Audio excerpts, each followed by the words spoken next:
Grab your glass and pull up a chair. It's time for your favorite girls' night in. Welcome to Pouring in Parenting. We're your besties, Sil and Inish. We're here to laugh through the chaos. Hello, Pores. Let's start the show.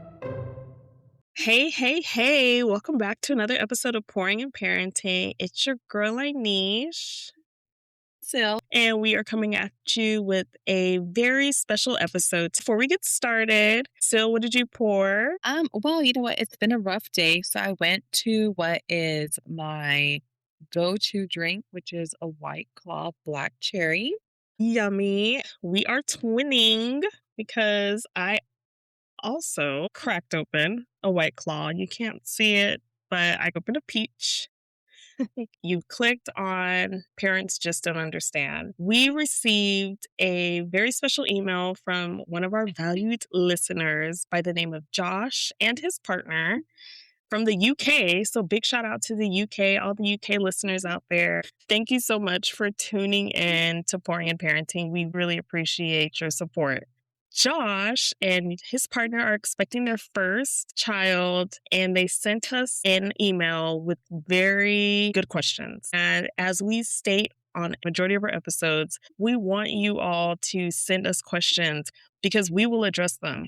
We plan on addressing as many questions as we can because he had a lot of questions. Okay, Josh. But as new parents, that's completely understandable. There is no manual. There is no book that they hand you on your way out of the door after delivering a baby. There are so many different opinions, ideas, and suggestions out there. So we appreciate you, Josh, and your partner for entrusting us to ask us some questions. And again, big shout out to the UK to listening to us. Before we jump into the questions that Josh and his partner asked us, we are going to tap into some hot topics. The first hot topic that we'll be tapping into has to deal with technology and how parents deal with technology when it comes to their children. So one of the main focuses that I want to talk about with this particular hot topic is the phone.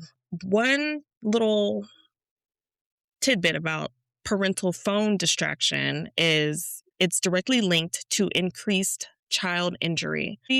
With studies showing ER visits rose along smartphone adoption. The German Lifeguard Association reported that over 300 drownings in 2018 were linked to parents being distracted by phones while children were in danger. And just to give you a quick story of a distracted parent, the tragic scenario in Texas, there was a mother who was accused of texting while 3 of her children were drowning in an apartment complex. Seconds are crucial in water safety. And in this particular case, it appears that her focus was on the screen, and that prevented her from recognizing that her children were in danger. And it resulted in a fatal outcome, unfortunately. So, what are your thoughts on parental phones distraction? So I can totally see that. I would say I'm guilty myself of being distracted on my phone. I get work emails, text messages, all sorts of notifications that I get on my phone, or even looking up a recipe, or if I'm looking something up, or just scrolling on social media because I'm sure there's so many of us that kind of get stuck, scrolling. So I definitely could see that because what are my kids doing while I'm on my phone? I'm assuming they're playing or they're where I left them, but especially with little ones, we know that they move so fast when they want to, especially when we're not looking. So I have caught myself at times where I'm like, okay, I need to just put my phone down because these kids are going to get into some mess. In regards to the woman with her children drowning, 3, what were you doing? And I'm sure it was an accident. That's insane. We need to know as parents our time and place to be on our phones. And once again, like I said, I don't want to shame anyone because I'm guilty of it myself, but we as parents need to do better with our phones. Absolutely. That's a tough story to even have to state. I remember when that incident happened, and like I mentioned before, there's over 300 back in 2018. The numbers have grown since 2018, indicating that people aren't, hey, figure it out. The number has increased by 28% between 2019 to 2022. Just taking preventative manners, not trying to bash because I've been on my phone as well. But if you're specifically by the pool, perhaps appoint your own safety person to make sure that the kids are going to be safe. It's difficult to not pick up the phone. Like you said, you have work emails. People work from their phone, and you just have to find that time to put your phone down and focus on the kids. There are a couple other stats that I read about kids feeling neglected when they see their parents on the phone because they perhaps feel like, oh, I can't talk to mommy or daddy right now because they're looking at the phone.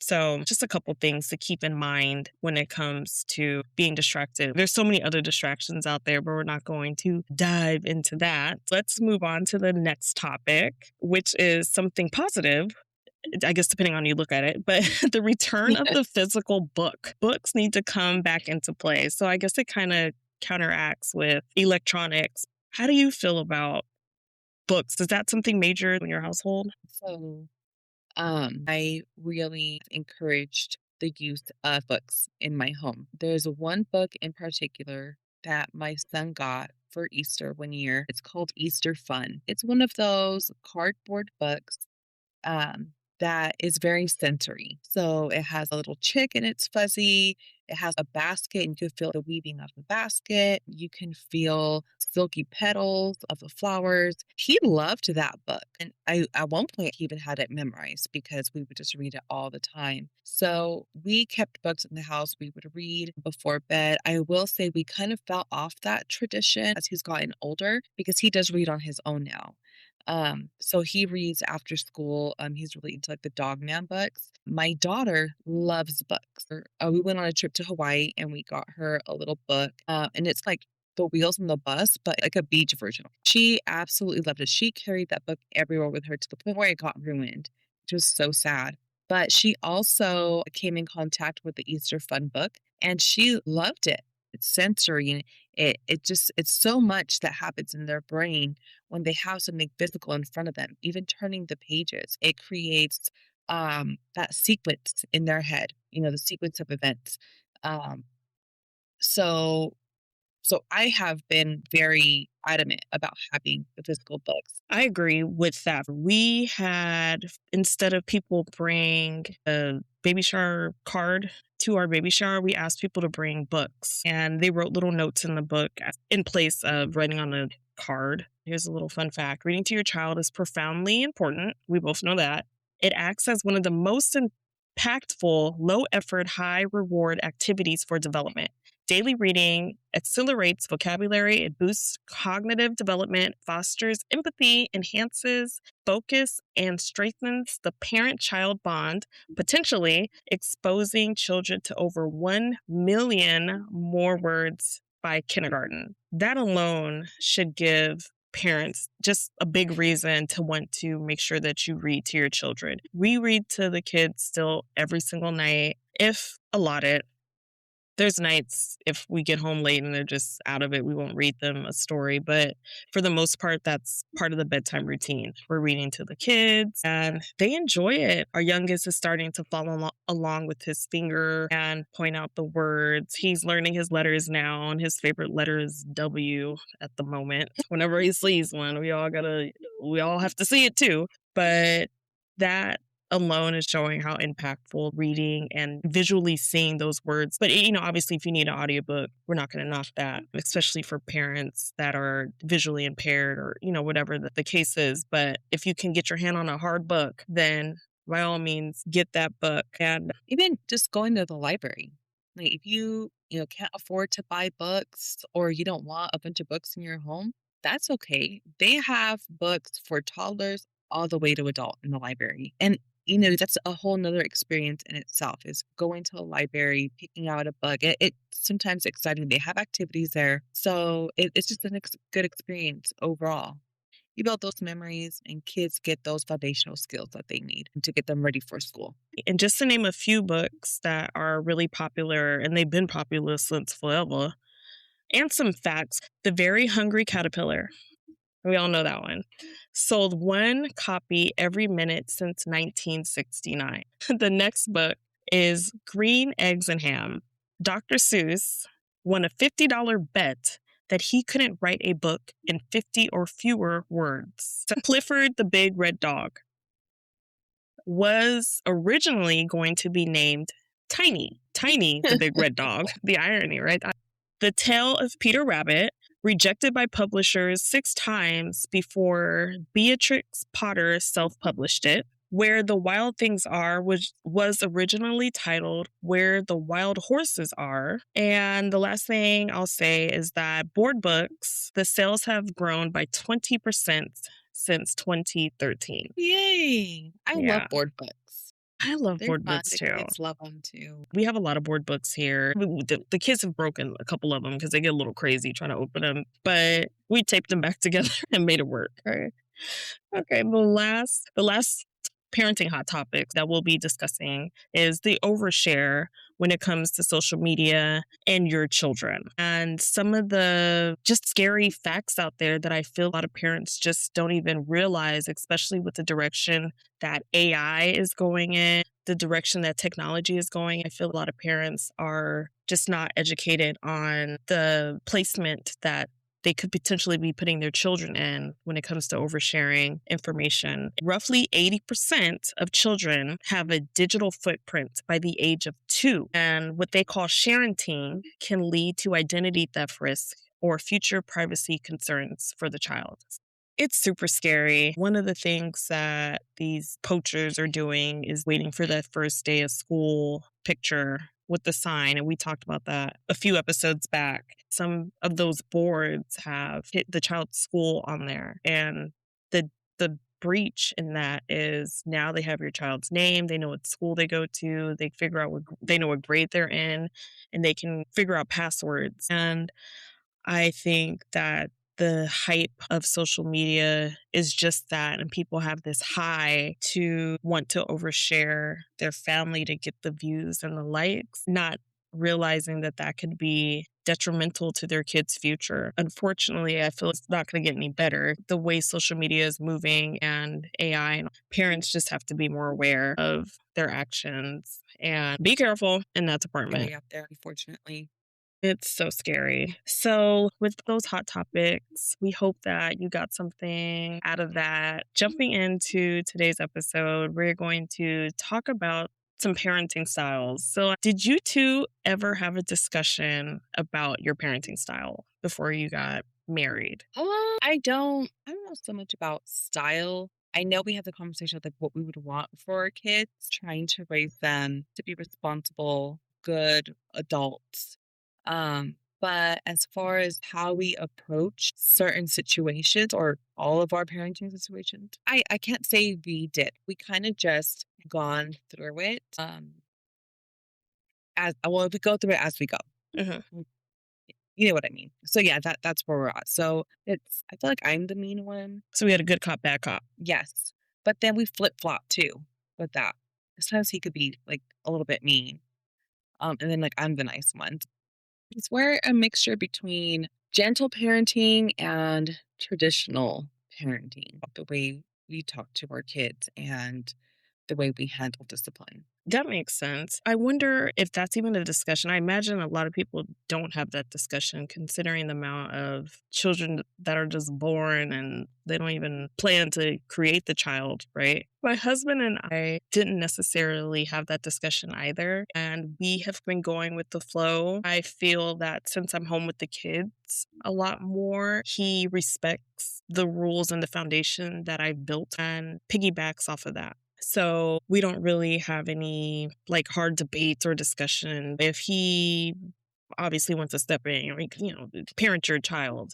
I do wonder, do you feel that maybe you two should have had that discussion before? Do you feel Honestly, no. Only because no one can predict what their kid is actually going to be like as far as their personality goes. So even if we would have had that conversation, that could have easily changed the second my son was born. There's no cookie cutter way. You can have the best parenting skills, but if your child is a spawn of Satan, none of that's going to work. so? You Uh, birthed a little but Chucky. I mean, there are those kids who they act the way they do because there's something going on, maybe not being able to control their emotions or regulating their emotions. But then there's other kids who really are just like little monsters. And it's hopefully a phase that they're going to grow out of, but there's nothing else that some parents can do. They're trying to find that approach. And it's like, okay, this parenting style isn't working. This parenting style isn't working. You got to get a professional. Then you hear the nonsense these professionals say to you, and it's just like, oh, forget it. So it really just does depend on your child. So you could have that conversation, but there's a huge chance that you're going to be like, what the hell was I even talking about? Because none of this applies to this particular child. Makes sense as to why the hospital doesn't give you a book when you leave after you have a child, because figure your child out, figure out what works in your house dynamic, because I can't tell you how to raise your kid because every child has their own needs and you're the only one that's going to be with your child 24/7, and you have to figure out that child's needs and you can't predict that. I know there are people out there that had conversations about how they want to approach parenting and their beliefs and what they want to do and go about, but your child is birthed and they have other ideas. They have a different agenda. At the end of the day, rolling with the punches. I think it's just more of a setup for failure, and you're going to feel it more as the parent. I don't think it's a bad idea to discuss what your plans are or your expectations, but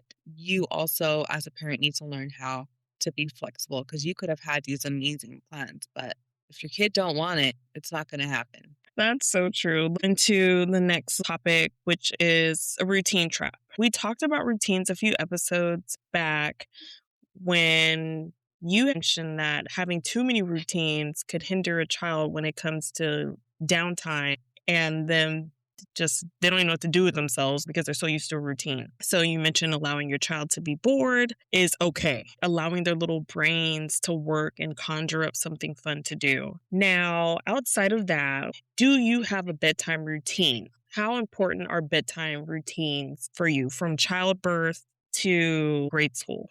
So with my son, he had really bad colic. We didn't sleep for a few years. We didn't get a routine. He did start sleeping on his own, like in his own little area, after about 3 years old. And it was let's read a book and then go to sleep. Now the routine is depending on sports and other stuff. We'll get them both in their pajamas and my son will go to his bed. My daughter, she made her own routine and it actually kind of worked where it didn't seem really forced. So I lay with her and she'll play with her little dolls. She's ready. She just turns off the light and comes into bed. She asks Mhm. to pray and she'll turn around and go to sleep. So, and Nice. it's like a no-brainer at this point. Like, That's great. That's so good. With this conversation that we are having, please, if you're listening, do what works for your household. If you are struggling and looking for different tactics, then by all means, try what we're saying. I lead a completely different life. We have a whole routine. We do bedtime, we read books, they pray, they go to sleep. But the youngest, if he's ready for a nap or if he wants to go to bed, he'll let us know if we're taking too long. But I typically pick up on his cues. We go through the motions. We use sound machines. We use white noise for the kids. It seems so quiet and scary in there. I'm just like, they can hear everything in there. So being able to drown the noise out so they can find peace. My oldest son, when he took naps at his kindergarten, they used like really chill music, and the sound machine that we have, we let him pick out his music, so he picks out this like yoga style music.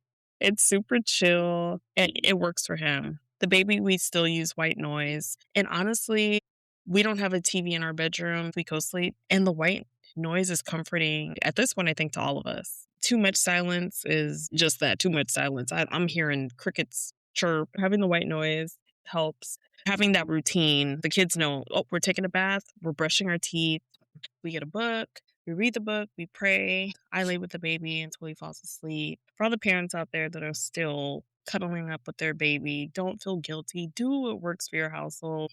Do you? Another thing we will talk about is childcare. Did you have to look into childcare? Was that something that you investigated before? I at one point I did look, and I'm looking at reviews. I did do a tour. It didn't feel right, but we are very blessed that we have had family members watch over our kids. I think when I looked, it was more like to be proactive in case the family situation did not work. Ask somebody you know or someone you trust, hey, who watches your kids? We all need sitters at one point. Who watches your kids? Or where do you go? Or do you know somebody?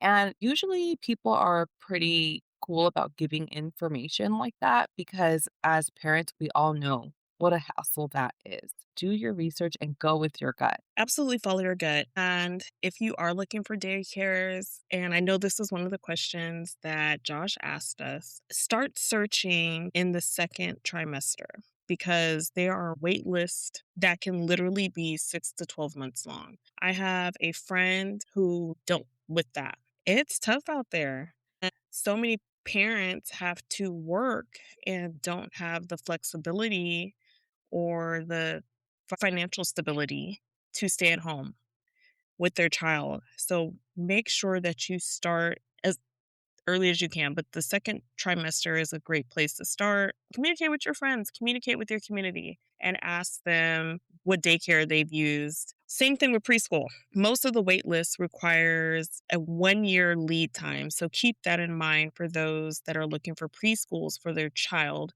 or children. You need to start looking when they're one because looking at two is too late because that's around the preschool age. So keep that in mind. And we're gonna take a break because that was a lot. We just dumped on y'all. Sweet Jesus. So let's jump into our mid-show game, Sing to Me, and let's lighten the mood a little bit with all this parenting talk we're doing. Sil, we will have you start the game. Okay. All right. For those of you who are tuning in for the first time, this game is Sing to Me.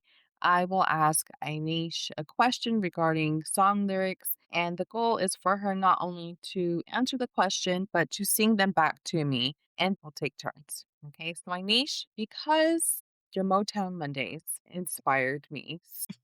Or Okay, here's your first song. In You Can't Hurry Love by the Supremes. What did her mother say about the kind of game love is? Her I mama can't even said, think of how the I don't know. I can't think of even how the song goes. I can't think of the rhythm of it. it's a game I mean, I of know I give know and the take. song. No, you can't hurry love. No, you just have to wait. Yeah, yeah, yeah. Stumped again, story of my life. I mean, there's just so many songs, right, to choose from, and my brain's just like shuffling all day. Okay. Anyway, okay. What is the only thing keeping Beyonce on fire in her song Drunk in Love? I've been drinking watermelon. Wait, can you repeat the question? Because I feel like I'm getting to it. What is the only thing keeping Beyonce on fire in her song Drunk in Love? Your love. Okay. Your Um, love. Okay, we be on it. I'm never tired, never tired. I've been sipping, that's the Dang only it. thing that's keeping me on fire. We on fire. My So sipping. gosh. And then after's that part, right? And I've been Yeah, drinking. I've been drinking What? Dang watermelon. it. So close yet so far. Dang it. So sipping is the answer. In Science Still Delivered, what type of things did he do that he really didn't mean? That song instantly jumped to my head. I don't know. I ain't gonna hold you. I don't know. Lot of The crazy foolish thing, things that I really didn't mean. Oh, I say it all off key and everything, but it's foolish things. foolish things. Fun fact about that song is that's a song that we walked out of on our wedding day. After we jumped the broom, they were playing that Hmm. song. I was drunk in love, so I didn't know the lyrics. Okay, maybe you'll know this one. What time was Frankie J struggling to sleep in the song Obsession? I can hear his voice, but I don't think I'm hearing the right song. So I felt Darn about your first you. question. Okay. Don't wanna try, don't wanna try. That's not the same song. Dang it. Sucks when you get a song stuck in your head. It's like the same voice that you're trying to hear. What time was Frankie J struggling to sleep in the song Obsession? 12 o'clock. Okay. Well, it's 5 o'clock in the morning, and I Oh just my can't sleep, gosh. I thought 5, or I still but can't I'm like, sleep. that's too late or too early, I guess. Right, go to sleep, bruh. Oh my god, I Yeah, really did think 5. Oh, yeah, I should have just went with really. my first You should have answer. said it, Oh, yeah. just to see your face There it if I is, would have it's said 7 that. o'clock in the morning. Dang it. Okay, I've never well, lost wow, that both. was a tie. I know. Welcome to the club. It doesn't feel It good, does it? doesn't. Well, that wasn't how I thought this game would go, ladies and This is a gentlemen. first. It This is was a fun, first though. in pouring in parenting history when it It comes to is a Sing to first Me. in pouring in We failed parenting. at some other games too. Man, I wonder if our listeners knew the answers. If you don't already follow us, please follow us on Instagram at Pouring and Parenting. We post a lot of fun videos. So don't be afraid to follow us. Go find us on TikTok as well. Everything is Pouring and Parenting. You'll see our logo There you go. Look for the and logo. click that follow button. We're going to go right back into our parenting topics and talk about some TV stuff. I feel there's a very high percentage with technology being so prevalent as it is, but some good TV shows are out there. Everything doesn't have to be so bad. I do know there are a lot of parents out there that are anti TV. They don't have TVs in their household. There are Amish people out there, and regular people that do not allow electronics, but we both allow electronics in our household. So, still, since we are both electronic users, let's talk about some TV shows that you can recommend, that you like, that helped you parent and helped your kids. So after about the age of 1 for both of my children, I turned them around and they were able to finally watch TV. They were able to hear it for a long time, but after the age of 1, they were both able to actually watch it. I started off with movies. Both my kids actually crazy because they're about 6 years apart. Fell in love with Moana and Coco. My daughter has a speech delay, and I really do think that watching these movies, especially Moana, helped her because she sings along and it is getting clearer and clearer. And she doesn't even need to watch it anymore. She just runs around the house singing these Moana songs. And I love it. I love to hear her voice, the words just becoming more and more clear. Other than movies, my son really got into number blocks. And I personally was just like, why are you watching this? But whatever. It's about numbers, and it really did teach him really good number sense. And if your child struggles in math, it could be because they do not have good number sense, and number blocks will teach them that. It just captivates the child in such a good way, a positive way, because they're not teaching them junk. My son, he's really good at math. He got all of that from number blocks. They do have an ABC one. I didn't find it as effective, but I mean, that might also work as well. Bubble Guppies was a big one. With my daughter and her speech delay, actually having that screen time has really helped her on top of the other interventions that we're doing, the TV, the music, and all that has really helped her develop her speech. So it's not all bad when they get the screen time. Mickey Mouse Clubhouse, it's really bright and colorful.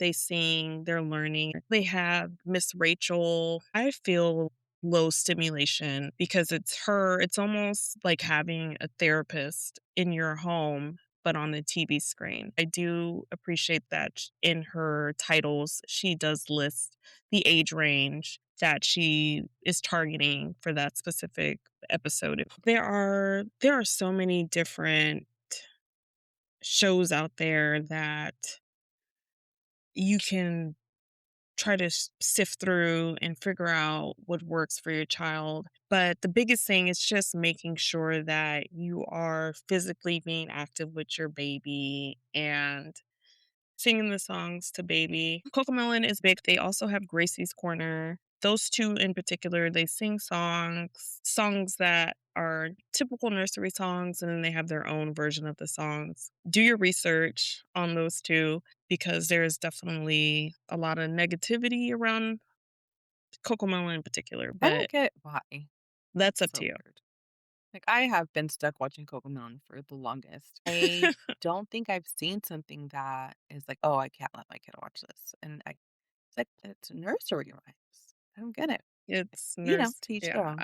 To each their own. So again, do your research on that. Our kids are just fine.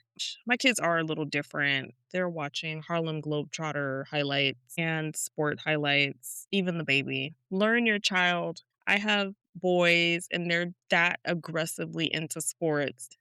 To our listeners out there, we hope that what you're taking from the conversation today is just another route of advice. The last things that we will talk about will be toys for babies and toddlers. And are there any toys still that you use for your kids? We really have focused on getting the kids once they're in walking age, getting them outdoor toys, getting them stuff that's going to get them moving.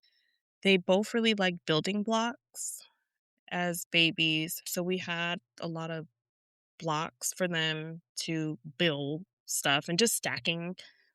Kids like to stack stuff and watch it fall down and or they get upset. It's one or the other. They're going to be mad or do they want to see it tumble down? But building blocks are really good for babies dealing with that hand-eye coordination and patience really. We have just noise making toys as well. A lot of the toys that they make for babies are sensory toys. So you're making sure their ears are working, their eyes are working because their eyes have to move towards the toy that's making the noise. And you mentioned books earlier that has all the feeling, the touch. So many toys out there to choose from. They have fake remote controls. You got one that looks like the Roku controller and keys. They have fake keys out there for teething babies. And just trial and error. Honestly, just go crazy with the baby shower list and see what you get and keep what you receive. Especially as a young couple or even an older couple, I would keep that and see what the child takes to. And if they don't take too much of anything, then go out and get your own toys to see what your child will latch on to. Keeping in mind when you do your searching specifically for the age range of your child will be detrimental to shopping for your child and making sure that you're keeping up with those milestones, meeting the milestones, and talking to your pediatrician, making sure that you have a pediatrician that you trust. If you have family or friends out there that have kids already, talk about the pediatricians that they go to, perhaps any parenting clubs that they go to. Library locations typically have little parenting clubs where you can meet and speak with other parents. I think that they would be okay if mom is pregnant and you're trying to join into the club before baby gets here. Just making yourself available, asking people to help you, give you the advice, and choosing to see what fits for you and your family. You don't have to stick to anything if you have the free will to change your mind and switch to a different way of parenting. But keep that in mind. Do what works for you and your household. Be open, talk to people, find your village, start building your village. And in any time, we do hope that the topics that we discussed helped our pores. We're going to wrap up that part of our show and ask anyone who has not seen Bridgerton episode 3 to exit stage left because we have spoilers and we are about to dive into our Bridgerton recap. In episode 3, the beginning starts where episode 2 left off at, with Benedict and Sophie on a carriage traveling to London. Right? Where did you think it was going to go? Like, what are your thoughts? So What'd I you write down? definitely thought What are your that notes? the carriage ride was going to last a little bit longer. And I was just like, really, he would have a cottage on the way to London, right? But it was really cute though, how, he was like struggling to get in his house and she like jumped the window or whatever she did and she like opened their shirt. He had like a little lit candle. I was Right? like, wow, Like, are you dang, a girl. magician? What the heck? So yes, I thought it was cute. I was taken back by how injured he was. I didn't Mm, realize it was that crucial or that bad. And Mr. Crabtree was fine, but I could not stand Mrs. Crabtree. She was such a nag um the entire time. And I get her reasons why, but at the same time, I was like, leave them alone. Let them do what they want to do. Yes, Mr. and Mrs. Crabtree are his personal maids that reside at his cottage, and they were all in his business. More so, Mrs. Crabtree, like you stated, was definitely cock blocking, but in good reason. He mentioned that she was a maid, and so she was like, "Okay, well, hold up, then you're gonna mess up her reputation by doing what you're doing," because she could see the vibes. And she was like, "No, you play too much and baby girl needs a job. We're going to treat her as a guest, but also we respect what her job title is." So I get where she was coming from, but Same, but she just got in his head too much. I feel like the way he interpreted things from what she said, he just like went in another direction and then he pissed me off. oh yeah, he definitely did. So there's a maids war going on. And the maids' war happened because of Sophie's stepmom, and her stepmom started snatching up other people's maids. But yes, Benedict reaction to the conversation that he had with Mrs. Crabtree definitely changed his dynamic towards Sophie, because prior to that, they were vibing. Like you mentioned, Benedict got injured towards the end of episode 2. He got stabbed or cut really bad, and Mrs. Crabtree said, "You are not traveling anywhere until you're 100% healed." And so they had to stay in the cottage several days, and they were vibing. And then he still couldn't figure out that that was his girl. How'd you feel about that? Okay, they end up having this kiss. And I really thought, oh, this is the moment. This is when he realizes that she's the one under the mask. And no, this idiot, even after time passed, even after the talk with Mrs. Crabtree, still it just did not click in his little man head that she was, That's his yeah, girl. that's his woman. So I was really Yes. disappointed in him. That's when Mrs. Crabtree realized that day that she had to say something to Benedict. Yeah, they both walked into the house with like a little, smirk on their face. So I think she picked up like, oh, something happened out there. Let's talk about a couple other characters on the show. Eloise. I think that Eloise is next for Bridgerton. I think so, Have you but thought about that? I really feel like she's going to be the spinster of the family. Like, I really don't think she wants to be in a relationship. Like, she shows no interest at all. She doesn't. And I think that makes for a good plot. Maybe she's going to be into women. Lady Agatha has a plan. Do you think she'll succeed? I think she will, but I also think that she'll change her mind. You don't think she's going to I leave? don't think so. I think she might That's a be bold ready to statement. leave, but I don't think she ends up going. I think Lady Agatha is going to leave. I think that she's going to make do on finding a new lady for the queen. And I think she's going to piece her out at the last episode. Fertility trouble is what I initially took amongst the Bridgerton daughter, Francesca. As the show progressed, it seems that she was having trouble reaching her pinnacle. Found that hilarious. Were you thinking fertility or Yes. were you thinking Yes, I was thinking fertility as well when she was being so standoffish in the scene where they all met up for ice cream. And you could just tell she was uncomfortable, but also missing something. she hasn't reached her pinnacle? And the carriage moment, or whistle down, reached her pinnacle. Francesca has been asking around mom, sister-in-law, what is she missing?